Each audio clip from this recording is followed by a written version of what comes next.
Like I said, I feel like some of the penalties that we got were, just the refs being a little antsy and trying to make a statement. But, I liked it. I had no problem with it. I knew that we were going to drive on them. I knew we were confident. I knew we were going to score. So, those are the things that we cleaned up this week, putting the emphasis on not getting those penalties, sustaining drives and going out and scoring. So I feel like we played great as a team. As a unit, we played really great. How would you assess what the freshmen did, Ului and Tejan?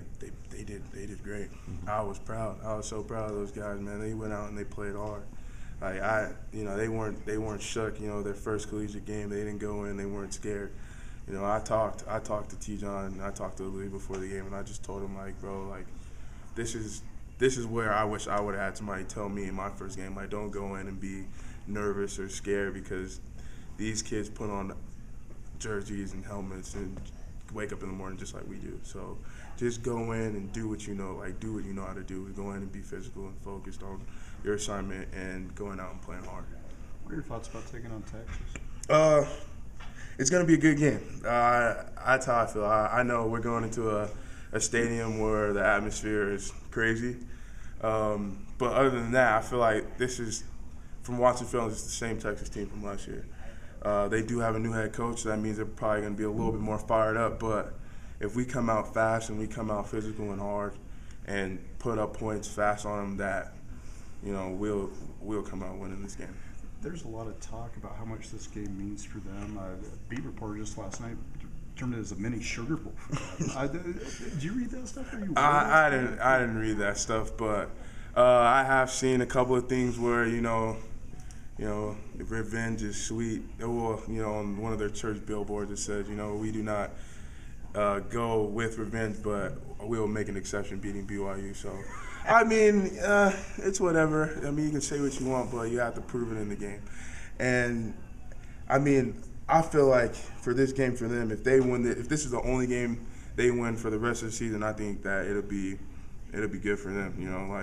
Coming in and getting revenge on a team that blew them out last year. So, it is what it is, but it's not going to happen like that. It's not going down like that. Did you like that, though, going into an environment where they're so up to play? Yeah, and I feel like going in this environment is better for us because it gets us used to, road games, that are crazy, and going out there with people who don't like us. And so I feel like it just gets us in a competitive mood, it raises our competitiveness to a whole new level. So I'm ready for it. I've been ready for it. Going out there and talking to these guys and, making plays. And I feel like the more they talk to us, the better we play. So I hope they keep it coming. Talk about Texas defensively. What do you know about them? What do they do well? They have great DBs. I know they have really good DBs. They blitz a lot to the one technique, to the field.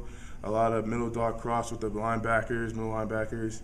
A lot of field bombs. So, they're not gonna sit there and take it. They will mix it up and try to put pressure on Tejan, put pressure on us. And so, we've been practicing for it. We've been watching film and getting ready, so we can pick it up and get the job done. Is there any defensive lineman watching film you think, dang, that guy's, I gotta watch out for that guy?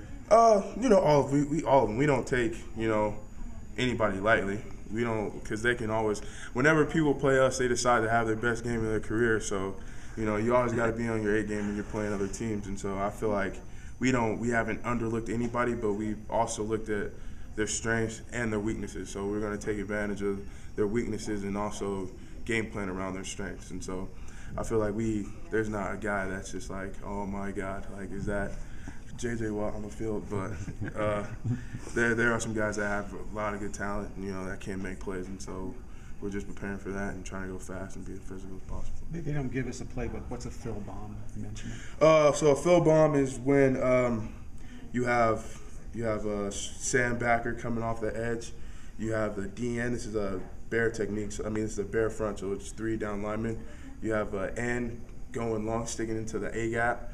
You have a middle linebacker shooting the B gap, and you have the Sam coming off in the C gap. So that's a fill bomb. That's what we call it. I still don't know what that is. That's okay. As long as you know it. Yeah, as long as you know it. That's what Jamal Williams back this week, yeah, playing a bigger role. Have you noticed a difference in the offense in practice that now he's going to play a bigger role? Just more energy. He's back. He's ready to go. I feel like it's just more energy, and he's flying around. And he's ready to score some touchdowns. That's what I see from Jamal. He just brings energy to the team all the time. So I'm happy he's back. I'm glad he's back. We got like all our dimensions back. Like we played kind of handicapping in that UConn game, and so knowing that we have our weapons back with Devon and Jamal, and we have a lot of our defensive guys back, I feel like we're ready to go.